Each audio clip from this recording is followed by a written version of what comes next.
ಒಂದು ಕತೆ ಹೇಳ ಹೊರಟಿರುವೆ. ಇಲ್ಲಿ ಕಥಾನಾಯಕನಿಲ್ಲ. ಕಾರಣ ಇದು ಕತೆ ಎನ್ನುವುದಕ್ಕಿಂತ ಸ್ಪರ್ಧಾತ್ಮಕ ಜಗತ್ತಲ್ಲಿ ಗೆದ್ದು ಬದುಕನ್ನು ಕಟ್ಟಿಕೊಳ್ಳಬೇಕೆನ್ನುವ ಅಪಾಹಪಿಗೆ ಬಿದ್ದು ಗೆಲ್ಲಲಾಗದೆ ಸೋತವರ ವ್ಯತೆಗೆ ಉತ್ತರಗಳನ್ನು ಹುಡುಕುವಂಥ ಪ್ರಯತ್ನಕ್ಕೊಂದು ದೃಶ್ಯ ಕಾವ್ಯವಿದು. ಒಂದಲ್ಲ ಒಂದು ದಿನ ನೀವು ಇದರ ಭಾಗವೇ ಆಗಿರುವಿರಿ, ಆಗುವಿರಿ ಕೂಡ. ಮತ್ತೇಕೆ ತಡ? ಸಮಯಕ್ಕೂ ಸಂಯಮವಿದೆ. ಆ ಸಂಯಮ ನಿಮ್ಮೊಳಗಿರುವಾಗ ಇದಕ್ಕೊಂದಿಷ್ಟು ಸಮಯ ಕೊಡಿ. ಆಸೆ ಹುಟ್ಟಿಸುವ ಮೋಹವಿದೆ, ಆದರೆ ಆ ಆಸೆ ಪೂರೈಸುವ ಪ್ರೇಮವಿಲ್ಲದೆ ಹೋದರೆ ಹಗಲನ್ನು ಯಾಮಾರಿಸುವ ನಿದಿರೆ ಆವರಿಸದೆ ಹಾಡ ಹಗಲಲ್ಲಿ ಹೀಗೆ. ಏನು ಮೇಡಮ್, ಸ್ಟಡಿ ಜೋರಾಗಿದೆ. ಈ ಥರ ಓದಿದ್ರೆ ಕತೆ ಅಷ್ಟೇ. ಇನ್ನೂ ಯಾವ ಎಕ್ಸಾಮ್ ಕಾಲ ಆಗಿಲ್ವಲ್ಲ, ಆದ್ಮೇಲೆ ಓದಿದ್ರೆ ಆಯಿತು. ಎಕ್ಸಾಮ್ ಅಂದರೆ ಕೇವಲ 100-200 ಅಂಕಗಳ ಪ್ರಶ್ನೆ ಪತ್ರಿಕೆ ಅಲ್ಲ, ಅದೊಂದು ಬದುಕಿನ ಯುದ್ಧ. ಆ ಯುದ್ಧದ ಆರಂಭಕ್ಕೆ ಎಕ್ಸಾಮ್ ಡೇಟ್ ಅನೌನ್ಸ್ ಅನ್ನೋ ಕಹಳೆ ಊದಿದ ಮೇಲೆ ಅಭ್ಯಾಸಕ್ಕೆ ನಿಲ್ತೀನಿ ಅಂತಂದರೆ ಅದೊಂದು ಮೂರ್ಖತನ. ಅಯ್ಯೋ, ಏನು ಓದಿದ್ರೆ ಏನು ಬಂತು? ಹಾಂ, ಕಾಲೋಗೋ 100-200 ಪೋಸ್ಟ್ಗೆ ಅದೆಷ್ಟು ಲಕ್ಷ ಜನ ಅಪ್ಲಿಕೇಶನ್ ಹಾಕಿರ್ತಾರೋ ಏನೋ. ಮತ್ತು ಅದರಲ್ಲಿ ಇನ್ನೆಷ್ಟು ಡೀಲಾಗಿ ಉಳಿಯೋದಾದರೂ ಎಷ್ಟು? ಒಂದು ಅಂದರೆ ಎಷ್ಟು ಪೋಸ್ಟ್ ಇದ್ದರೂ ನಿನಗೆ ಬೇಕಾಗಿರೋ ಪೋಸ್ಟ್ ಎಷ್ಟು? ಒಂದೇ. ಮತ್ತೆ ಯಾಕೆ ಬೇಡವಾದ ನೆಗೆಟಿವ್ ವಿಚಾರ? ನಾನು ಹೇಳಿದ್ದು ನೆಗೆಟಿವ್ ಅಲ್ಲ, ರಿಯಾಲಿಟಿ. ನಾನು ಹೇಳಿದ್ದು ಫ್ಯಾಕ್ಟ್. ಆಗಬೇಕಾಗಿರೋದ್ರ ಕಡೆ ಗಮನ ಕೊಡುವಂತ. ಮನಸ್ಸಿನ ಮಾಯ ವಿಧಿ ವಿಳಸನದ ನೆರಂಬಡಿಗೆ ಕೊಂದು ಕೂಗದೆ ನರರಂ. ನಮ್ಮೊಳಗಿನ ದೌರ್ಬಲ್ಯಗಳನ್ನೇ ಬಳಸಿ ವಿಧಿ ನಮ್ಮ ಭವಿಷ್ಯಾಳಗಿಡಲು ವಂಚವಾಗಿ ಕುಳಿತಿರುವಾಗ ಅಂದುಕೋ ಆಗುವುದಾದರೆ ದೇವರೇ ಆಗುವೆ ಎನ್ನುವ ಮಾತಿಗೆ ಪ್ರಭಾವಿತರಾದಾಗ ನಮ್ಮನ್ನು ನಾವು ಗೆಲ್ಲುವುದು ಕಷ್ಟವೇನಲ್ಲ. ಆಗಬೇಕಿರುವುದನ್ನು ಆಗಗೊಡಲು ಬಿಡದಂಥ ಮನಸ್ಸನ್ನು ಆಗಾಗ ಚಿವುಟದಿದ್ದರೆ ಆಗಬೇಕಿರುವುದನ್ನು ಮಾಡಲಿಕ್ಕಾಗುವುದಿಲ್ಲ. ಏನಾಗುತ್ತೆ ಬಿಡ್ರಿ, ಈ ಸಿಲೆಬಸ್ಸು, ಆ ಎಕ್ಸಾಮ್ ಹಾಲು, ಆಮೇಲೆ ಆ ಕ್ವೆಶನ್ ಪೇಪರು, ಅಂಥದ್ರಲ್ಲಿ ಆ ಬುಕ್ಕಲ್ಲಿ ಓದಿದ್ದು ಒಂದೂ ಕ್ವೆಶನ್ ನಾನು ಕಾಣದೆ ಈ ತಲೆ ಕೆರ್ಕೊಂಡು ತಲೆಯಲ್ಲಿ ಗಾಯ ಆಗಿ ಆಮೇಲೆ ನಾನು ಮೆಂಟಲ್ ಆಗಿ ಜನರೆಲ್ಲ ಓದಿ ಓದಿ ಓದಿ ಓದಿ ಕೂಚ್ ಬಟ್ಟ ಅಂತಿದ್ದಾರೆ. ಅಂಥದ್ರಲ್ಲಿ ನಾನಿನ್ನೂ ಈ ಪುಸ್ತಕ, ಅದೇ ಕೆಮಿಸ್ಟ್ರಿ, ಅದೇ ಹಿಸ್ಟ್ರಿ, ಅದೇ ಕರೆಂಟ್ ಅಫೇರ್, ಮೆಂಟಬಿಲಿಟಿ ಅನ್ನೋದನ್ನ ಇನ್ನೂ ಏನೇನೇನೇನೋ ಆಳ ಮೂಳ ಎಲ್ಲ ಓದಿ ಈ ಮೈನೆಲ್ಲ ಪರ ಅಂತ ಕೆರ್ಕೊಂಡ್ಬಿಟ್ಟಿದ್ದೀನಿ ಕಣ್ರಿ. ಬಾಬರ್ನ ಮಗ ಹುಮಾಯೂನ್ ಮಗ ಅಕ್ಬರ್, ಅವನ ಮಗ ಔರಂಗಜೇಬ್, ಆಮೇಲೆ ಶಹಜಹಾನ್, ಅವನ ಮಗ ಜಹಾಂಗೀರ್. ಅವ್ರಿಗೊಂದು ಕಮಿಟ್ಮೆಂಟು, ಅದಕ್ಕೊಂದು ವಾರನ್ನೋ ಟೂರ್ನಮೆಂಟು, ಆಮೇಲೊಂದು ಅಗ್ರಿಮೆಂಟು. ಒಂಚೂರು ಎಂಟರ್ಟೈನ್ಮೆಂಟ್ ಇಲ್ಲದೆ ಇರೋ ಎಂಟೈರ್ ಕಾಂಪಿಟೇಟಿವ್ ಎಕ್ಸಾಮ್ಸ್ ಅನ್ನೋ ವರ್ಡ್ ಸೆಂಟರ್ ಒಳಗೆ ಒಗ್ಗ ಅವನವನು ಓದಿ ಓದಿ ಏನು ಓದಿದ್ನು ಅನ್ನೋದು ಗೊತ್ತಾಗಲಿ. ನನ್ನ ಲೈಫೇ ಅರ್ಧ ಮೂರಾಗುಟ್ಟಿ ಆಗೋಯ್ತೆ ಅನ್ನೋದಲ್ವ ನಿಮ್ಮ ಕಚ್ಚಿನ ಡೈಲಾಗ್? ಹೇಗೆ ಗೊತ್ತಾಯ್ತು? ಇದು ಕೇವಲ ನಿನ್ನೊಬ್ಬಳ ಡೈಲಾಗ್ ಅಲ್ಲ, ನಿನ್ನಂತ ಲಕ್ಷಾಂತರ ಕಾಂಪಿಟೇಟಿವ್ ಎಕ್ಸಾಮ್ ಆಸ್ಪಿರೆಂಟ್ಸ್ಗಳ ದಿನನಿತ್ಯದ ಕಥೆಯ ವ್ಯಥೆ. ಗೊತ್ತಿದ್ದು ಯಾಕೆ ಕೇಳೋದು? ನಮ್ಮಂತರ ನೋಡಿದ್ರೆ ತಮಾಷೆ ಮಾಡ್ಬೇಕನ್ಸುತ್ತಾ? ತಮಾಷೆ ನಾನು ಮಾಡ್ತಿಲ್ಲ. ಸ್ಪರ್ಧಾತ್ಮಕ ಪರೀಕ್ಷೆಗಳನ್ನ ಸಿಲ್ಲಿಯಾಗಿ ನೋಡ್ತಾ ಇರೋರು ನೀವು. ಅಂದ್ರೆ ಈ ಕೆಟ್ಟ ಭ್ರಷ್ಟ ಸಿಸ್ಟಮ್ ಅಲ್ಲಿ ಎಕ್ಸಾಮ್ಗಿಂತ ಮುಂಚೆ ಹುದ್ದೆಗಳನ್ನ ಮಾರಾಟಕ್ಕಿಟ್ಕೊಂಡ ಹಗರಣಗಳು ಒಂದು ಕಡೆ ಆದ್ರೆ, ಆನ್ಸರ್ ಗೊತ್ತಿಲ್ದವರೆಲ್ಲ ಕ್ವಶನ್ ಪೇಪರ್ ತೆಗೆದು ಆಮೇಲೆ ಕೀ ಆನ್ಸರ್ ಕೂಡ ಸರಿಯಾಗಿ ಬಿಡೋ ತಡ್ಕಾಡ್ತಾ ಇರೋ ಈ ದಿನಗಳಲ್ಲಿ ಹೀಗೆ ಓದಿದ್ರೆ ಜಾಬ್ ಆಗುತ್ತಾ? ಅಂದ್ರೆ ಓದೋದ್ರಿಂದ ಅರ್ಥ ಇಲ್ಲ ಅಂತನಾ ನಿಮ್ಮ ಮಾತಿನ ಅರ್ಥ? ಓದೋದ್ರಿಂದ ಅರ್ಥ ಇಲ್ಲ ಅಂತ ಅಲ್ಲ, ಓದುವುದಕ್ಕೂ ಓದಿದಂತೆ ಮಾಡುವುದಕ್ಕೂ ವ್ಯತ್ಯಾಸ ಇದೆ. ನೀನು ಓದ್ತಾ ಇಲ್ಲ, ಓದಿದಂತೆ ಮಾಡ್ತಾ ಇದೀಯ. ನೋಡೋರ್ ಕಣ್ಣಿಗೆ ಪಾಪ ಓದಿ ಓದಿ ಸುಸ್ತಾಗಿದ್ದಾಳೆ ಅನ್ನೋ ಸಿಂಪತಿಗೆ ಇಡ್ಸ್ಕೊತಾ ಇದೀಯ ಅಷ್ಟೇ. ಓದಿದ್ರೆ ಇರೋ ಬರೋ ನಿದ್ದೆ ಎಲ್ಲ ಕಿತ್ಕೊಂಡು ಓಡಿ ಹೋಗ್ಬೇಕು, ಹಂಗೆ ಓದಬೇಕು. ನೀವು ಓದೋದು ಹೇಗಿದೆ ಅಂದರೆ 4 ಪುಟ ಓದಿ ಒಂದೊಮ್ಮೆ ನಿದ್ದೆ ಹೊಡೆದು ಬಿಡ್ಬೇಕು ಅನ್ನೋ ಥರ ಇದೆ. ಈಗ ಓದು ಅಂದರೆ ಓದಿದ್ರೆ ಗೊತ್ತಾಗುತ್ತೆ ಆ ಕಷ್ಟ. ಓದೋರ್ ಕಷ್ಟ ನಿಮ್ಗೆ ಏನ್ ಗೊತ್ತು? ಅದನ್ನೇ ನಾನು ಹೇಳ್ತಾ ಇರೋದು. ಕಷ್ಟಪಟ್ಟು ಓದಿದ್ರೆ ನಿದ್ದೆ ಬರದೆ ಇನ್ನೇನು. ಇಷ್ಟಪಟ್ಟು ಓದಬೇಕು, ಕಷ್ಟಪಟ್ಟು ಓದೋದಲ್ಲ. ಪ್ರೀತಿಯಿಂದ. ಓ ಪುಸ್ತಕ ಪ್ರಿಯ, ನಾನು ನಿನ್ನನ್ನು ಮನಸಾರ ಪ್ರೀತಿಸುತ್ತಿರುವೆ. ನಾಳೆ ನನ್ನ ಬಾಳ ಬೆಳಗುವ ಜ್ಯೋತಿ ಆಗುವೆಯಾ? ಇಷ್ಟಿದ್ರೆ ಸಾಕ ಪ್ರೀತಿ. ಇಂಥ ಉಚಿತನಗಳೇ ಪ್ರೀತಿಯ ಅರ್ಥ ವ್ಯರ್ಥವಾಗಿ ಸತ್ತು ಹೋಗ್ಲಿಕ್ಕೆ ಕಾರಣ ಆಗಿರೋದು. ನಿರೀಕ್ಷೆಗಳನ್ನ ಇಟ್ಟುಕೊಂಡು ಸ್ವಾರ್ಥದ ಅಪೇಕ್ಷೆಯಲ್ಲಿ ಪ್ರೀತಿಸಿದರೆ ಅದು ಪ್ರೀತಿ ಹೇಗಾಗುತ್ತೆ?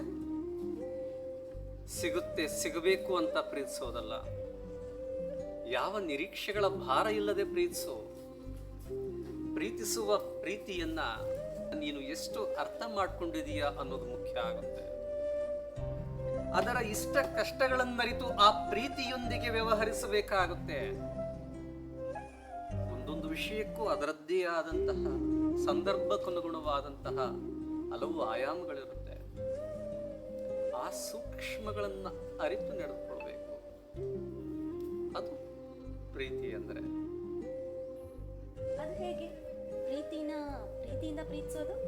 ನಾವು ಪ್ರೀತಿಸುವ ಪ್ರೀತಿ ಯಾವತ್ತೂ ನನ್ನ ಎದುರಿಗೆ ಇರಬೇಕು, ನನ್ನೊಂದಿಗೆ ಜೊತೆಯಾಗಬೇಕು ಅನ್ನುವ ಸ್ವಾರ್ಥದಿಂದ ದೂರಾಗಿ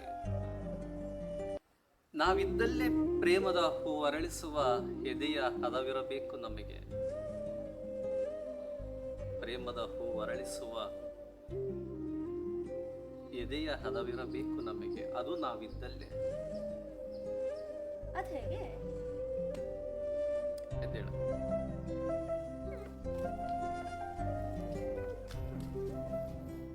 ತಿರುಗು.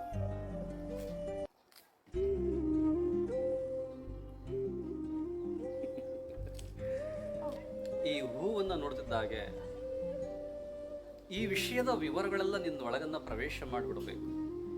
ಈ ಹೂವಿನ ಬಣ್ಣಕ್ಕೆ ಕಾರಣ ಏನು? ಈ ಹೂವಿನ ಬಣ್ಣಕ್ಕೆ ಕಾರಣ ಇದರ ಜೀವಕೋಶಗಳಲ್ಲಿರತಕ್ಕಂಥ ವರ್ಣದ್ರವ್ಯಗಳು. ಸಾಮಾನ್ಯವಾಗಿ ಆಂಥೋಸಯಾನಿನ್, ಕ್ಯಾರೋಟಿನಾಯ್ಡ್ಗಳಂತಹ ವರ್ಣದ್ರವ್ಯಗಳನ್ನು ನಾವು ಗುರುತಿಸ್ತೇವೆ. ಈ ಗುಲಾಬಿಯ ಈ ಕೆಂಪು ಬಣ್ಣಕ್ಕೆ ಕಾರಣ ಇದರಲ್ಲಿರ್ತಕ್ಕಂಥ ಆಂಥೋಸಯಾನಿನ್ ವರ್ಣದ್ರವ್ಯ. ಅದೇ ಥರ ಯಾವುದೋ ಒಂದು ಸಾವಂತಿಗೆ ಹೂವನ್ನು, ಆ ಹಳದಿಯ ಹೂವನ್ನು ನೋಡ್ತಿದ್ದಾಗೆ ನಮಗೆ ನೆನಪಾಗೋದು, ಓ ಇದರಲ್ಲಿ ಕ್ಯಾರೋಟಿನಾಯ್ಡ್ ವರ್ಣದ್ರವ್ಯ ಇದೆ. ಆ ಹೂವನ್ನು ಕುರಿತಾಗಿ ನಾವು ಏನೇನು ಓದಿದವೋ ಆ ಓದುಗಳು ಆ ದೃಶ್ಯಗಳಲ್ಲಿ ನೆನಪಿಗೆ ಬಂದ್ಬಿಡ್ಬೇಕು. ಕವಿ ಒಬ್ಬ ಬರೀತಾರೆ, ಇದೇ ಗುಲಾಬಿಯನ್ನ ಕಂಡಾಗ, ಏ ಗುಲಾಬಿ ನಿನ್ನ ಮೇಲೆ ಕವಿತೆ ಬರೆಯುವಷ್ಟು ಸಮಯವಿಲ್ಲ ನನಗೆ.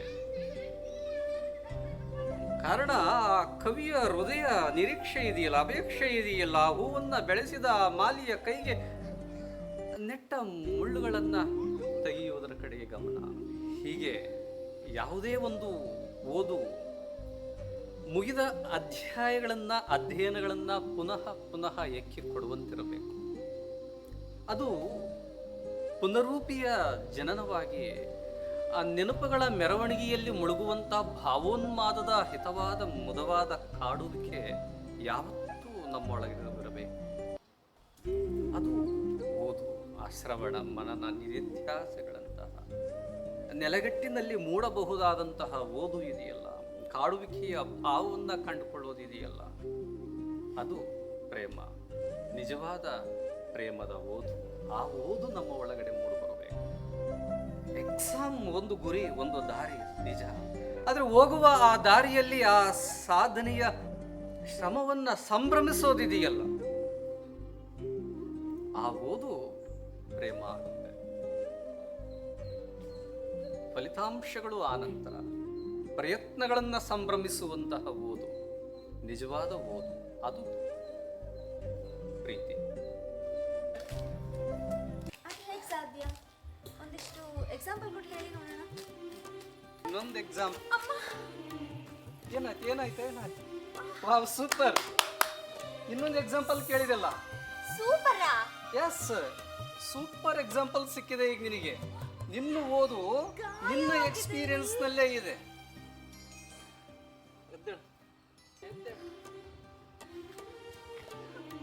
ಆಯ್ತು, ಅಂತ ಗಾಯ ಏನಾಗಿಲ್ಲ, ನೋಡ್ಕೊಂಡು ನಡೆಯುತ್ತಾನೆ. ಏನ್ ಗಾಯ ಆಗಿಲ್ಲ, ಎಷ್ಟು ರಕ್ತ ಹರಿತಿದೆಯಲ್ಲ. ನಿಂತಿದೆಯಲ್ಲ, ಚಿಕ್ಕ ಗಾಯ ಅದಕ್ಕೆ ನಿಂತಿದೆ. ಸೂಪರ್.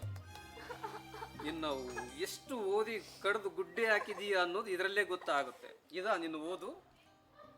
ರಕ್ತ ಯಾಕೆ ನಿಲ್ತು ಅಂತಂದ್ರೆ ಚಿಕ್ಕ ಗಾಯ ಅದಕ್ಕೆ ನಿಂತು ಹೋಗ್ಬಿಡ್ತು.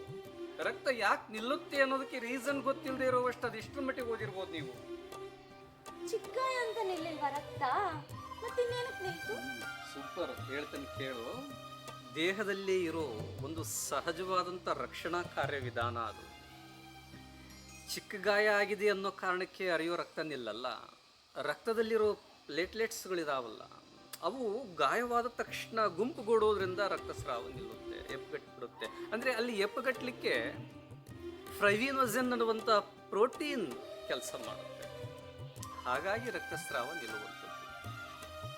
ಮತ್ತು ಹಾಗೆ ಹಾಗಾದರೆ ಆ ಪ್ರೋಟೀನ್ ದೇಹದ ಒಳಗಡೆ ಇರುತ್ತೆ, ಮತ್ತೆ ಅಲ್ಲಿ ರಕ್ತ ಯಾಕೆ ಎಪ್ಪುಗಟ್ಟಲ್ಲ ಅನ್ನೋ ಪ್ರಶ್ನೆ ಮತ್ತೆ ಹಂಗೆ ಹಾಕ್ಕೊಂಡಿದೀಯಾ? ಈ ಸಹಜವಾದಂತಹ ಈ ಗಾಳಿಯ ಸಂಯೋಗ ಕೂಡ ಅದಕ್ಕೆ ಕೆಲಸ ಮಾಡುತ್ತೆ ರಕ್ತ ಎಪ್ಪುಗಟ್ಟಲಿಕ್ಕೆ. ಇವು ಘಟನೆಗಳು ನಡೆದಾಗ, ಏನನ್ನೋ ನೋಡಿದಾಗ ನಮ್ಮ ಓದುಗಳು ಅದರೊಂದಿಗೆ ಮುಖಾಮುಖಿಯಾಗಿಸ್ಕೊಳ್ಳೋದಿದೆಯಲ್ಲ, ಅದು ನಿಜವಾದ ಓದು, ಅದು ಪ್ರೇಮದ ಓದು. ರಕ್ತವನ್ನು ನೋಡಿದಾಗ ನಿನಗೇನು ನೆನಪಿಗೆ ಬಂತು? ಅದನ್ನರ ಹೇಳು ಹೋಗ್ಲಿ.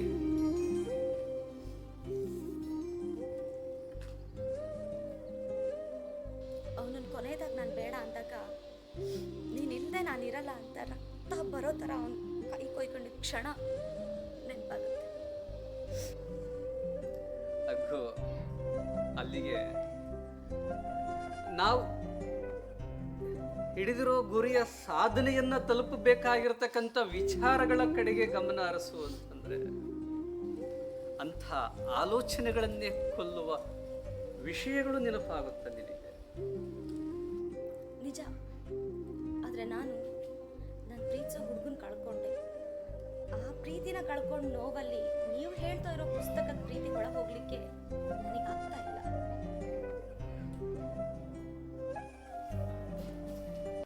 ಪ್ರೀತಿ ಎಲ್ಲಿ ಕಳ್ಕೊಂಡೀಯಾ ನಿನ್ನ ಪ್ರೀತಿಯನ್ನ?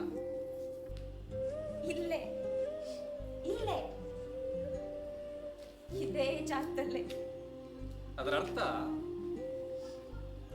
ಆ ಪ್ರೀತಿ ಒಂದಿನ ಇತ್ತು ಅಂತ ತಾನೇ? ಇತ್ತು, ಆದ್ರೆ ಇವತ್ತಿಲ್ವಲ್ಲ. ಇಲ್ಲ ಅನ್ನೋದನ್ನ ಬಿಡು. ಒಂದಿನ ನೀನೇ ಇಲ್ಲವಾಗುವ ಈ ಜಗತ್ತಲ್ಲಿ ಇಲ್ಲದೆ ಇರೋದ್ರ ಕಡೆಗೆ ಗಮನ ಏಕೆ? ಬೇಕಾಗಿರೋದು ಈಗಿಲ್ಲ ನಿಜ, ಆದರೆ ನಿನ್ನ ಬದುಕಲ್ಲಿ ಒಂದಿನ ಇತ್ತು ಅನ್ನೋ ಸತ್ಯವನ್ನು ಒಪ್ಪು. ಆ ಸತ್ಯದ ಸೌಂದರ್ಯದಲ್ಲಿ ವಿಹರಿಸು. ಆಗ ಈ ಸಾಧನೆ ಅನ್ನುವ ಶಿವನೇ ನೀನಾಗಿ ಬಿಡುವೆ. ಅತೀವ ತುರ್ತುಗಳ ಒತ್ತಾಯಕ್ಕೆ ಹುಟ್ಟುವಂಥ ಒಲವು ಒಲವಲ್ಲವೇ ಅಲ್ಲ. ನನ್ನೊಳಗಿನ ನನ್ನನ್ನರಿಯುವ ದಾರಿಯ ಆಳ ಅಗಲಗಳ ಅಳತೆ ಸಾಗರದಾಳದ ವರತೆಯನ್ನೂ ಮೀರಿತು. ಆಗಾಗ ನೆನಪಾದಾಗ ಹಿಡಿದ ಪುಸ್ತಕದ ದೋಳನ್ನೊರೆಸಿ ಒಂದೆರಡು ಪುಟಗಳ ತಿರುವಿ ಮುಖ ತಿರುಗಿಸುವುದೆಂತ ಪ್ರೀತಿ. ಬಹಳೆಂದರೆ ಅದು ಪ್ರೀತಿಯ ಕಡಲ ತಡಿಯಲ್ಲಿ ಗೀಚಿದ ಮೋಹದ ಮರುಳ ಕಡೆದ ತತ್ಕಾಲದ ಕಾವಷ್ಟೇ. ಎಲ್ಲಿಯವರೆಗೆ ನಮ್ಮೊಳಗನ್ನು ನಾವೇ ಗೆಲ್ಲಲಾಗುವುದಿಲ್ಲವೋ ಅಲ್ಲಿಯವರೆಗೆ ನಮ್ಮ ಮನೋವಿಕಾರಗಳೇ ನಮ್ಮನ್ನಾಳುವ ಸ್ಥಿತಿಯ ರೂಪ ಧರಿಸುತ್ತವೆ. ಬದುಕಿನ ಹಾದಿಯಲ್ಲಿ ಸುಳಿಯುವ ಎಲ್ಲ ಸ್ಪರ್ಶಗಳೂ ಒಂದು ಹಂತಕ್ಕೆ ಚೆಂದವೇ, ಆದರೆ ಅವುಗಳ ಮೇಲೇಳಬಲ್ಲ ಮೋಹದ ಪೊರೆಯನ್ನು ನಿವಾರಿಸಿಕೊಳ್ಳದೆ ಹೋದರೆ ಬದುಕನ್ನು ಬದುಕಿಸಬಲ್ಲ ಪ್ರೇಮಕ್ಕೆ ಅರ್ಥ ಸಿಗುವುದಾದರೂ ಹೇಗೆ? ಪ್ರೇಮವೇ ಹೀಗೆ.